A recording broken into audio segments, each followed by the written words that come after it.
राधे राधे दोस्तों। आज के इस एपिसोड में हम लोग बात करेंगे दक्षेश्वर मंदिर यानी दक्ष मंदिर हरिद्वार की। अगर आप हरिद्वार जाते हैं तो एक बार दक्ष मंदिर अवश्य जाएं।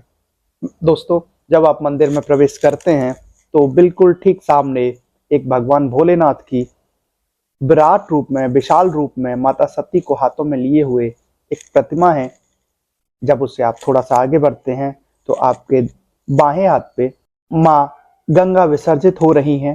वहां आप स्नान कर सकते हैं। वहां से भगवान भोलेनाथ पे चढ़ाने के लिए जल ले सकते हैं। और दोस्तों, बिल्कुल गंगा मैया के साथ में जो परिसर है वहीं पे माँ गंगा मैया का पुराना प्राचीन मंदिर है। दोस्तों, उसमें दर्शन करने के बाद भगवान भोलेनाथ के मंदिर में प्रवेश कर सकते हैं। दोस्तों, जैसा कि हमारे तीर्थों पे लिखा होता है और हमें फॉलो भी करना चाहिए, मंदिर के अंदर फोटोग्राफी ना लें, फोटो ना खींचें, वीडियो ना बनाएं, भगवान भोलेनाथ पे जल चढ़ाएं और उनका आशीर्वाद लें। तो दोस्तों, हम आज बात करेंगे दक्ष मंदिर, दक्षेश्वर मंदिर की। ये एक पुरानी कथा है। ये कथा है भगवान भोलेनाथ की। ये कथा है माँ पार्वती की। ये कथा है दुनिया के सबसे पुराने पानी ग्रहण संस्कार यानी भगवान भोलेनाथ और माँ सती की विवाह की। दोस्तों, वो कथा आपने जरूर सुनी होगी, जब माता सती के पिता यानी महाराज दक्ष ने अपने घर एक यज्ञ का आयोजन किया। उस यज्ञ में भगवान शिव और माँ सती की सेवा सबको बुलाया गया।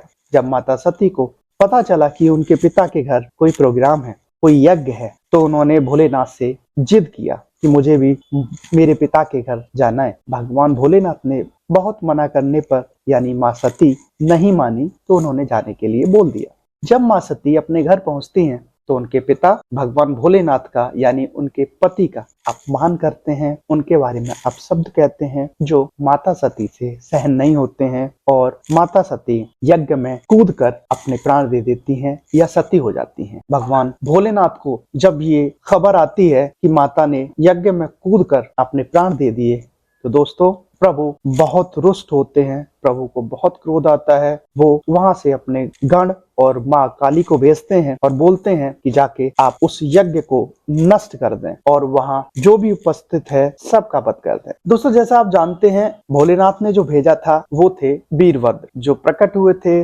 उनकी जटाओं से। वीरभद्र और माँ काली युद्ध में जाके वहां उपस्थित सभी लोगों का वध कर देते हैं और उस यज्ञ को नष्ट कर देते हैं। दोस्तों, भगवान भोलेनाथ आते हैं और माँ पार्वती के पार्थिव जो शरीर होता है उसको अपने दोनों हाथों में उठा लेते हैं और बहुत वर्षों तक ब्रह्मांड में घूमते रहते हैं। भगवान विष्णु और बाकी सारे देवगण इस चीज को लेके बहुत ही चिंतित होते हैं कि अगर प्रभु ऐसे ही घूमते रहे माँ पार्वती को लेकर, माँ सती को लेकर, तो इस दुनिया का क्या होगा। और सभी देव भगवान हरि के वंदना करते हैं कि प्रभु हमें इस संकट से निकालिए।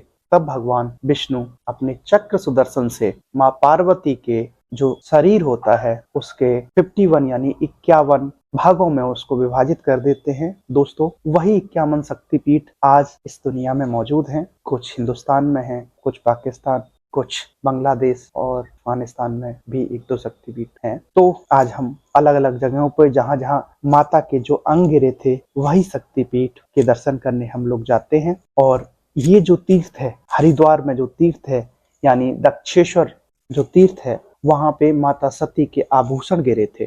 दोस्तों, उसके बाद जब दक्ष का सिर वीरभद्र उनके धड़ से उखाड़ देते हैं, वो जो उनका धड़ था वो फिर भी जीवित रहता है। तो सभी देव भगवान भोलेनाथ से प्रार्थना करते हैं कि हे प्रभु, अब इनको मोक्ष दीजिए।